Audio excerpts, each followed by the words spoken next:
So today, week 4, we are going to be starting our new GCSE topic. It's the second to last topic that we are going to be doing before your GCSE, and it is called Hacia un mundo mejor, which basically means towards a better world. So we're going to be looking at healthy living, social issues, recycling, the environment, global issues.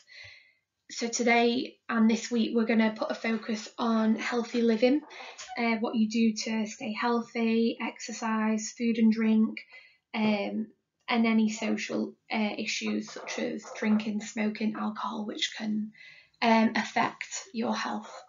So to start off with, Llevas una vida sana is your title. So do you lead a healthy lifestyle? You've got a little puzzle there, which is soy de color amarillo, lo mismo que mis hermanas. Y si nos ponen el fuego, de un brinco quedamos blancas. So you've got a couple of words on the right hand side in the keywords box. Just have a think to see whether you can work out what they mean, what the answer to the riddle is.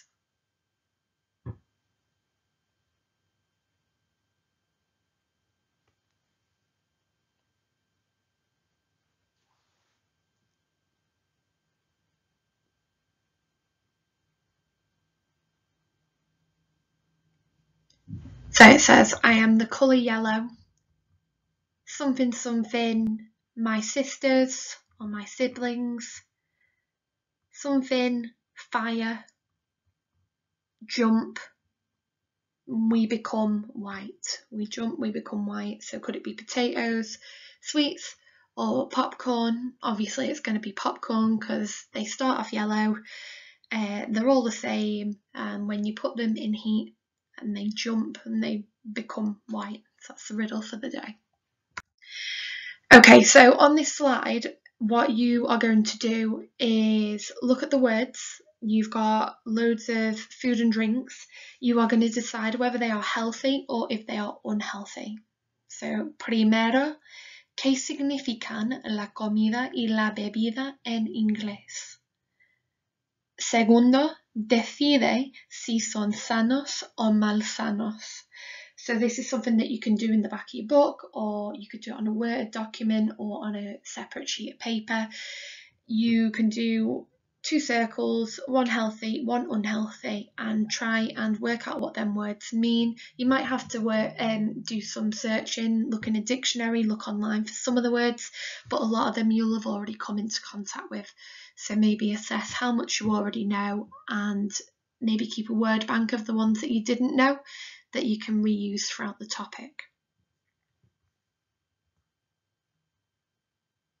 So here I've just categorised what I thought from the words that were provided.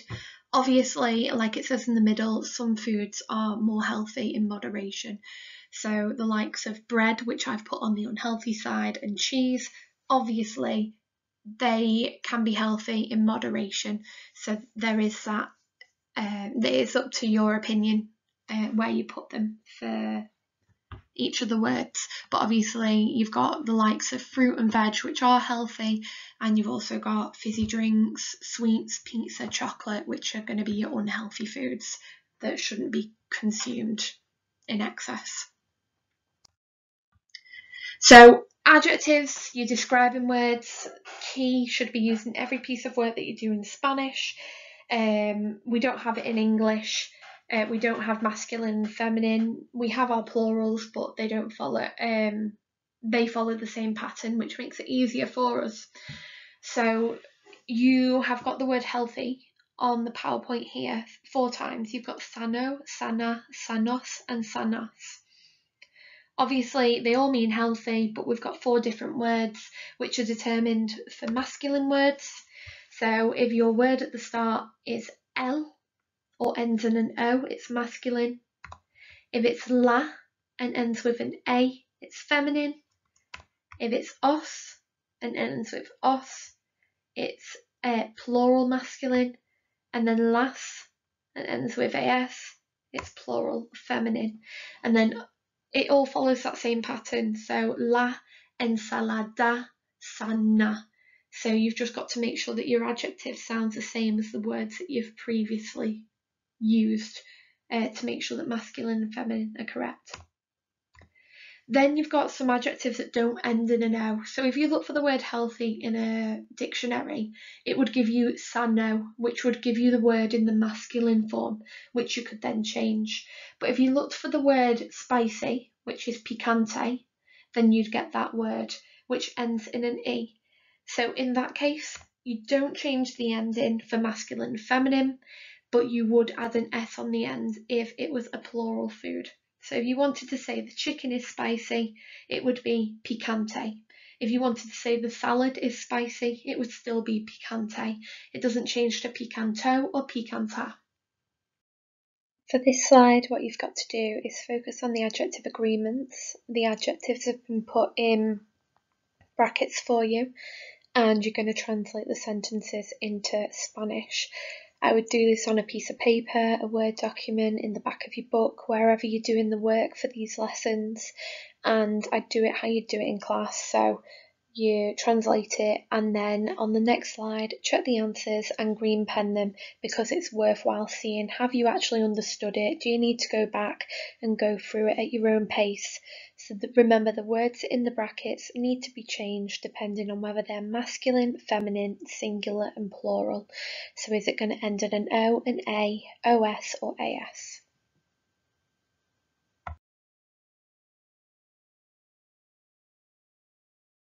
So as part of the challenge lesson, you are going to learn about direct object pronouns. Now, you may have already covered this in your lessons with your teachers, you may not have. So if you've done it, it's going to be a recap. If you haven't done it, it's something new. The good thing about learning how to use direct object pronouns is it avoids repetition and it starts pushing you towards a grade 7. So if you have a look through the boxes, you've got things that are underlined in grey and things that are underlined in red. If we just look at the ones that are underlined in grey quickly, you've got dos veces a la semana, tres veces al día. These are all time phrases, how often something happens. The ones in red are your direct object pronouns, which we're going to have a look at now. So if you look at the box that says Nicholas, it says, I like cakes. Then it says los como, so we know como means I eat. I like cakes, something I eat twice a week. That word los replaces the word cakes and changes to them. So it translates to, I like cakes, I eat them twice a week. Now, when you're deciding what the direct object pronoun is going to be, you've got 4 options. It can either be lo, which is here. It can be la, it can be los, or it can be las. Now, as you've seen with the adjectives lesson just before this depends on your noun. So it depends on the food or the drink that you're talking about. So where Nicholas is talking about I like cakes, it's los pasteles. So it's masculine, so you're just going to use los at the front. So you've gotten rid of the noun, you've gotten rid of the word cakes, because remember, the whole point of this is avoiding using the word again. So we could actually say, I like cakes, I eat cakes twice a week, but it sounds ridiculous. So you get rid of the word cakes, you keep the word I eat, so you keep your verb, but you put this direct object pronoun in front of your verb. So actually you're going to be saying them I eat. Then it says also I like bread. Then you've got the direct object pronoun again, lo como. So also I eat bread, I eat it 3 times a day. So again, it goes in front of your verb, and we haven't had to reuse the word bread because we're avoiding repetition. For Fatima, it says, I really like biscuits. I eat them. Now the reason we've used las is because we're talking about las galletas. It still follows the same pattern. Remember, we've put the direct object pronoun in front of the verb. So instead of saying I eat them, we've said them I eat. Then it says I also like sweets I eat them from time to time. So we've got a direct object pronoun and we've used los because we've got los caramelos. So we could have just said, I also like sweets, I eat sweets from time to time. But if you are working towards that grade 7, that grade 6 even, then you can be using the direct object pronoun to avoid repetition and to gain more marks. For Daniela, it says, I really like fish. I eat it 4 times a week.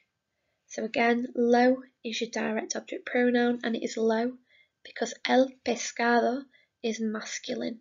I eat it. I also like rice. Lo como, I eat it 3 times a month. You've used lo because el arroz is masculine. For miri, I like pasta, I eat it, so la is feminine, like la pasta. But I don't like eggs, I never eat them. So you've got los como, never, them, I eat. Now you could just Google the word them or the word it, but you're not going to get the same answer because Google Translate will not take into account whether you're talking about a masculine, feminine, singular or plural word. So if you go on to the next slide, there are a couple of examples that you can practice the direct object pronouns. If you don't understand it, maybe take a break for today and come back to it another day. See if you understand it then. And if you're still struggling, don't worry, it's something that we can go through in a bit more depth when you're back at school. So if you have a look at some of the examples here, leo los libros. I read books, but I don't want to say I read books, I want to say I read them. So you need to get rid of your noun. So the first thing you're going to do is just get rid of libros. You're going to get rid of your noun. Then you're going to swap the things around. You're going to change leo and los, and it'll become los leo. Como pizza, so pizza is feminine. You're going to get rid of that. So you're going to decide whether you're going to be using lo, la, los or las. Because it's pizza, it is going to be la. And again, your direct object pronoun comes before the verb. So como pizza, I eat pizza. La como, I eat it twice a week or whatever.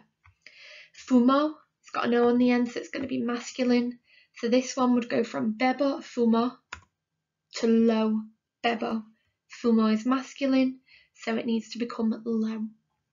Estudio el inglés. El inglés again is masculine. You need to get rid of inglés because we don't want to repeat ourselves. You put your direct object pronoun to the front, so then it becomes lo estudio.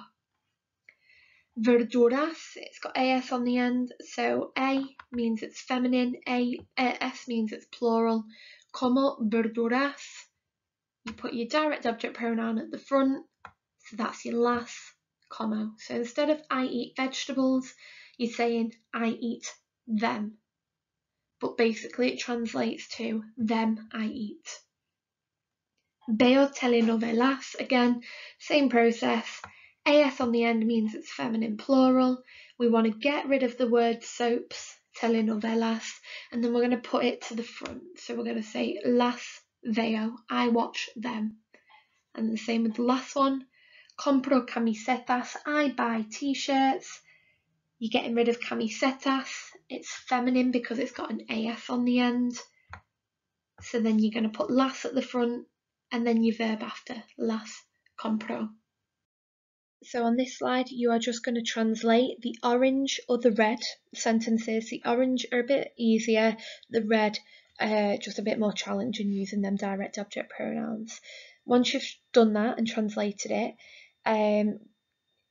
pause the video if you're watching on YouTube, or pause the PowerPoint if you are on PowerPoint, and then you can check your answers afterwards, which will show up now.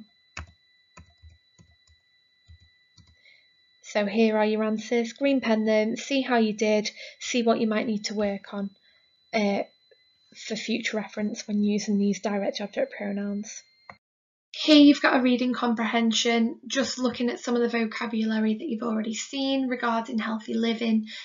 What you need to do is read the 8 bubbles in yellow and blue on the left hand side, and then you need to work out which of the summaries on the right hand side, A to H, they match up to.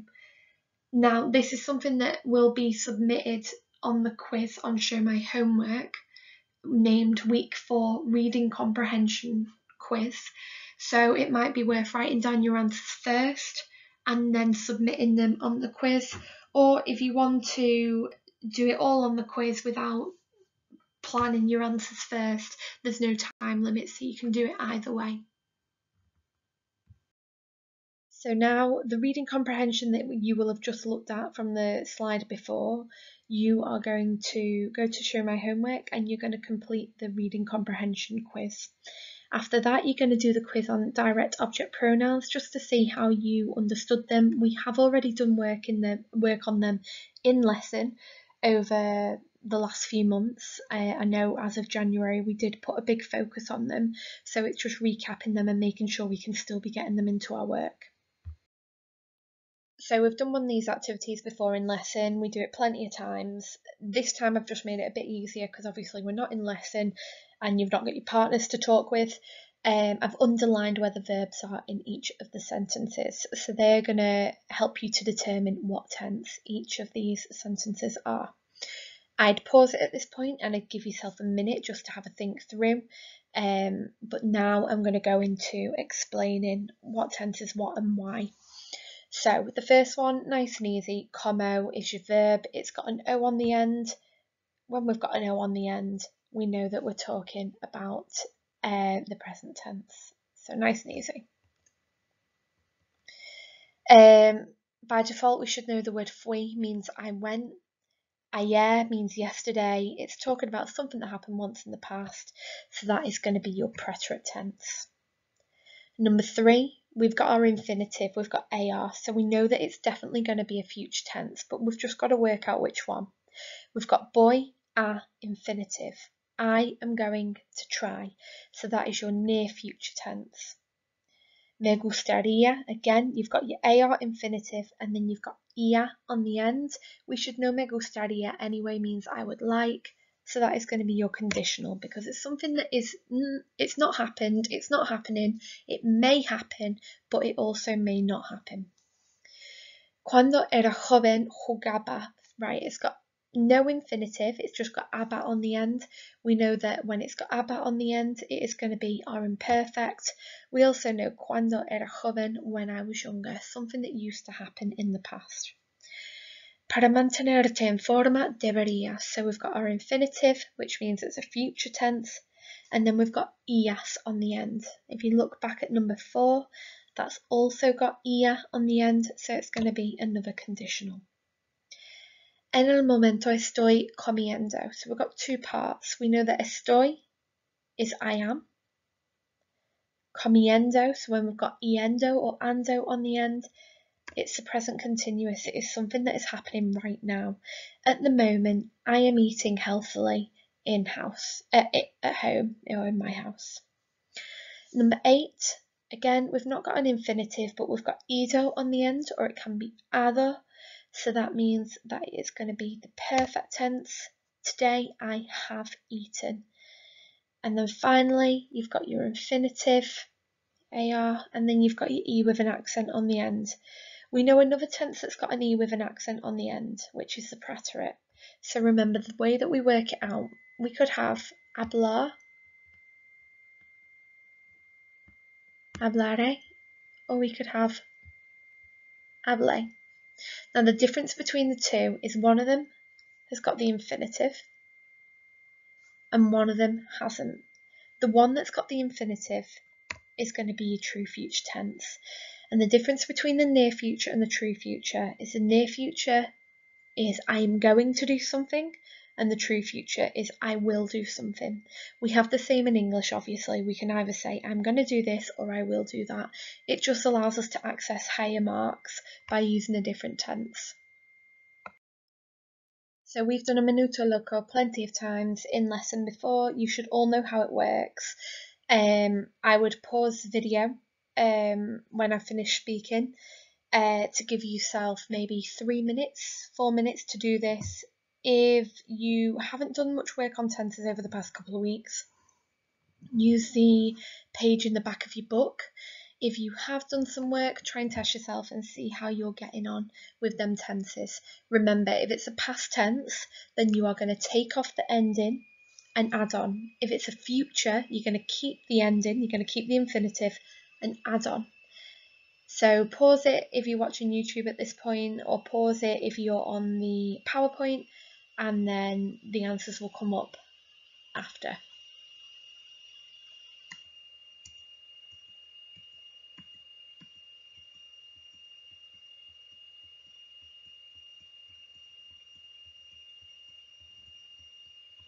So what I'd do is I'd green pen it, something that can be submitted into Show My Homework after the fortnight, just to show us how you're getting on with your tenses. Remember what we also do in lesson, where the ones that you get wrong, we go through and we do a tick and a question mark in green pen. So say if you got all the preterite tense ones right, give yourself a tick and say preterite tense, put a question mark for the ones that you didn't get right. So that might be the true future and the conditional, and then like we do in lesson, a couple of sentences, just using them verbs to show that you've done a bit of practice to move forward to get them right next time. For this reading comprehension, you've got 4 people and you've got to decide whether they lead a healthy lifestyle, an unhealthy lifestyle, or a mixture of the two. I'm going to give you about 3 minutes to just quickly glance through the 4 texts and look for numbers 1 to 7 at the bottom. So I try to avoid eating junk food. I'm not very bothered about keeping fit. I'm always sleepy, and so on. It might be worth writing down this vocabulary in your book or wherever you're doing the work for these lessons, just so you can refer back to them to maybe describe your lifestyle or to talk about other people when you're doing your own piece of writing. I will give you 3 minutes now to find them words in the text.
Okay, so we're going to have a look through. I try to avoid eating junk food, so you should already know the word for junk food, eating. You might see the word avoid. You might have seen it a couple of times up until this point. So you're going to be looking at Nerea, where it says trato de evitar la comida basura. So comida basura, junk food. Number 2, I'm not very bothered about keeping fit. Again, you should know the word for keeping fit or to stay in shape. It says at the start, I'm not very bothered. So we're looking for a negative here. We're looking for maybe the word no. And you're looking in Ruben where it says, no me importa mucho mantenerme en forma. Number 3, I'm always sleepy. So you might not know the word for sleepy, that's fine. You should know the word for always. We've seen it quite frequently when we've used the phrase, I have always wanted, siempre he querido. So again, you're looking at Ruben, and it says, siempre tengo sueño. I'm often hungry and thirsty. You may have come across them words before, hungry and thirsty. You're looking for 2 words there.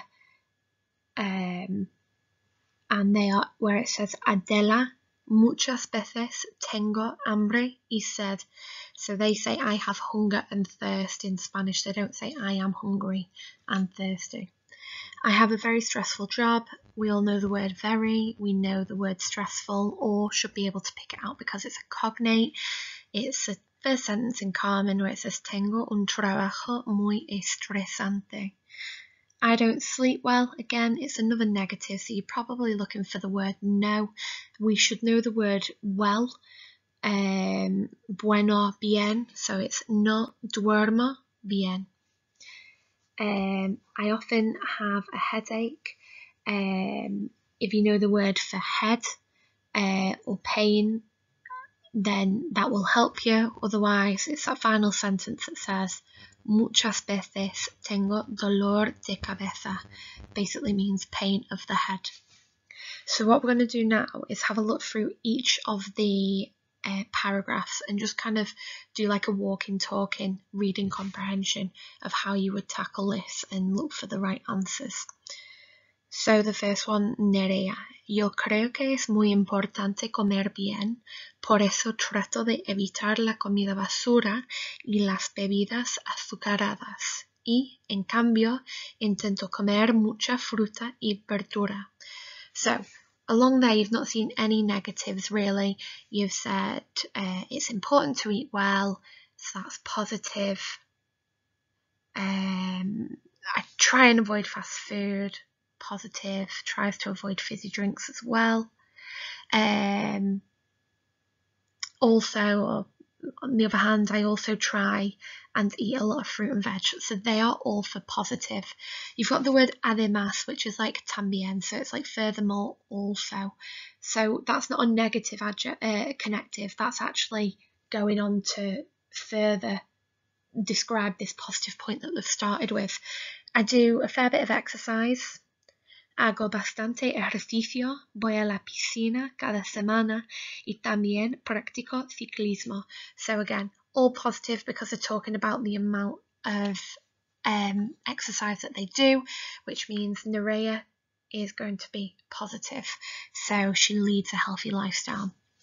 Number 2 for Ruben, he said that he's not really bothered about staying in shape or keeping fit, which was the piece of vocab that we found before. A mí no me importa mucho mantenerme en forma. So that's probably negative. He's not bothered about staying in shape. Normalmente paso la tarde fumando y jugando a las cartas con mis amigos. So normally I spend the afternoon fumando.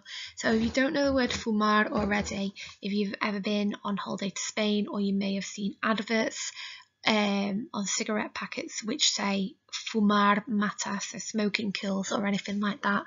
So fumar is bad, obviously doesn't contribute towards a healthy lifestyle, and he plays cards with his friends. Luego me acuesto muy tarde, pero tengo que levantarme temprano, por eso siempre tengo sueño. So then me acuesto muy tarde. Even if you don't know what that means, the next bit will hopefully give you the answer. So it means I go to sleep very late, but I have to get up. Levantar, think of like levitate, to get up. I get up early.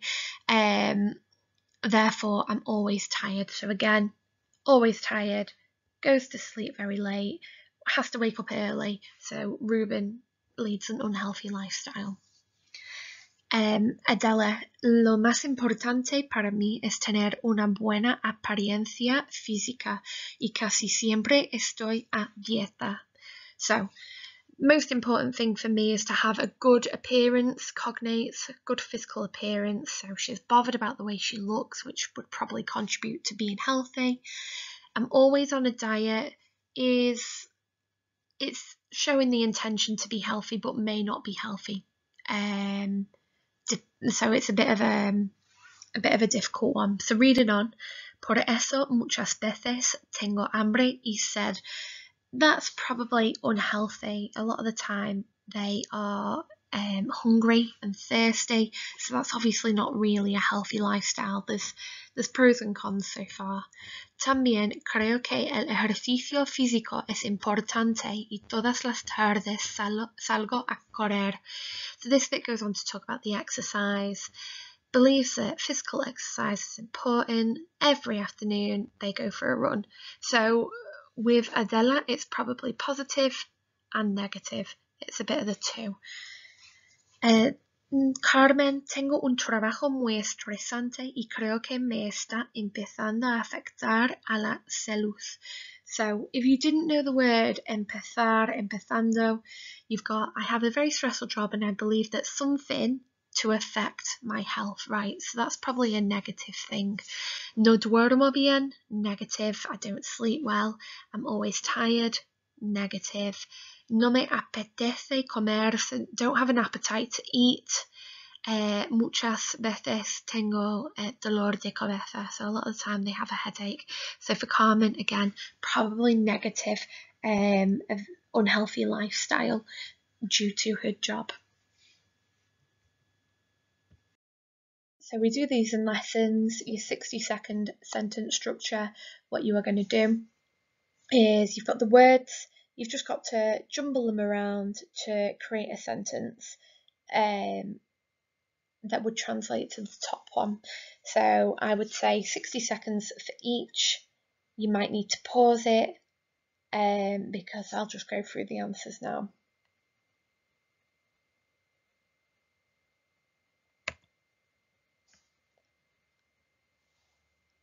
And number 2.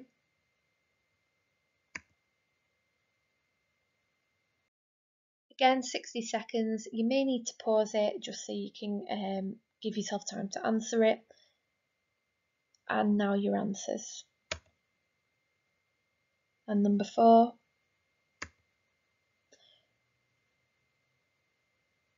Next one. Again, you'll need to pause it now.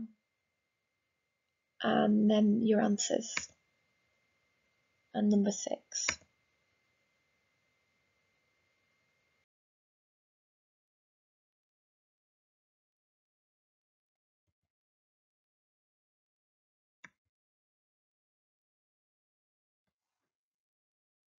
Some of the key phrases that you're going to be using for this lesson is going to be the verb which you saw in the title, deberías, which means you should. Now, when you're talking about giving advice, there's a couple of ways to do it in Spanish, and the same thing exists in English, but it's not used as obviously. So, for example, you could say the word deberías, which means you should, but you could also say the word debería, which essentially means you should, but it's more formal, it's more indirect, it's kind of like one must. So in general, people must, people should. You're probably going to use the one on the left hand side if you're talking to someone. If you're just giving some generalised advice, you'd probably use the right hand side. Either way, it doesn't really matter. They both mean the same thing in this instance. It's not going to affect any of your writing or your speaking. So you've got debería, which means you should. Debes and se debe, you must. Tienes que, tiene que, you have to. Puedes, se puede, you can. And then hay que, again, you must.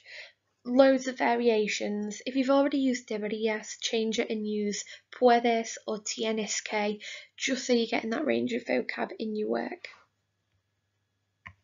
On this slide, you're just going to match up the following words. So obviously there's been a big focus on food and routine at the moment over the past couple of lessons. You're just going to look more towards living a healthy lifestyle and how to stay in shape today.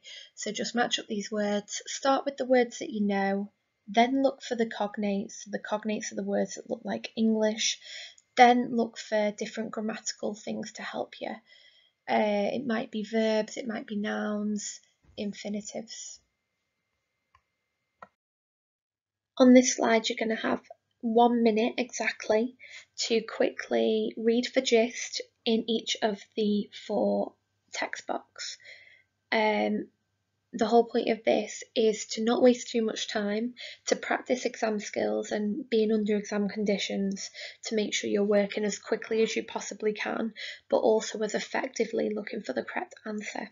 So first of all, you're just going to have a look at the 4 grey boxes at the bottom, and you need to match these 4 pieces of advice to the different text boxes. So the first one, deberías ser más activo. We saw the word deberías before, saying you should. Activo, active, you should be more active. Deberías evitar la comida rápida, you should avoid fast food. Deberías levantarte temprano, you should get up early. Deberías dormir más, you should sleep more. So I'm going to time each of the boxes. You're going to start in the orange box on the top left, which is letter A. You have 1 minute from now to very quickly go through and decide which of them pieces of advice would match.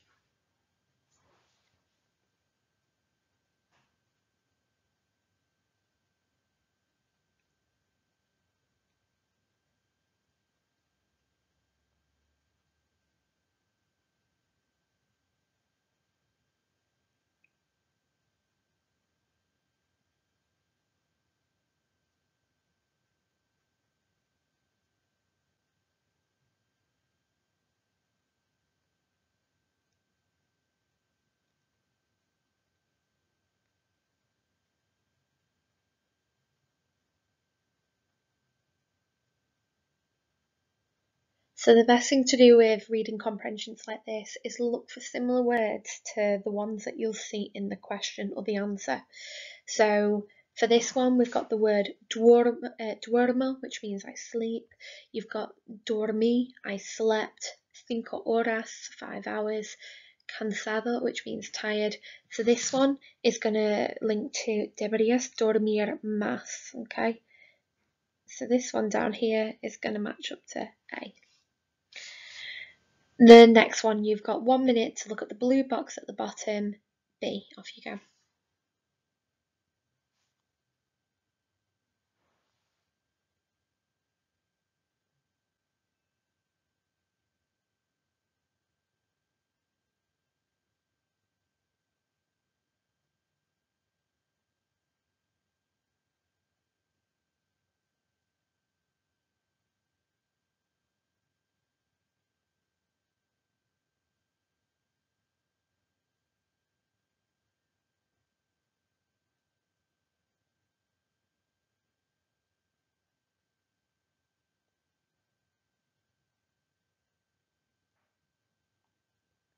So again, really easy.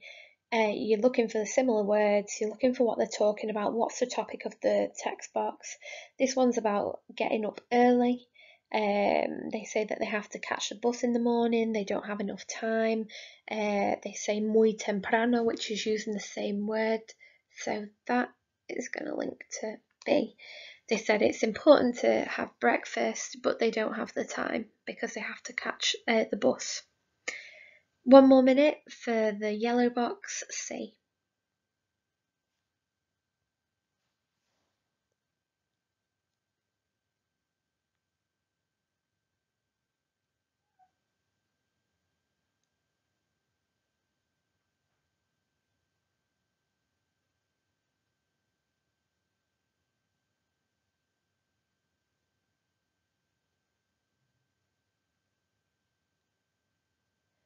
This one shouldn't have taken you too long. You've got the word fast food in the advice, and you've got the word McDonald's.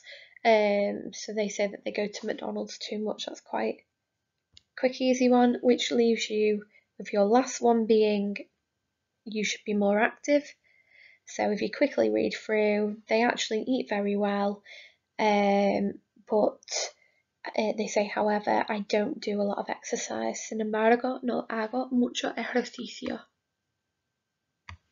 So finally, to summarise the lesson, and remember the lesson goes over 2 weeks, so you probably should have spent maybe 45 minutes going through the lesson today. I'd spend probably just over 20 minutes, 25 minutes doing a piece of writing.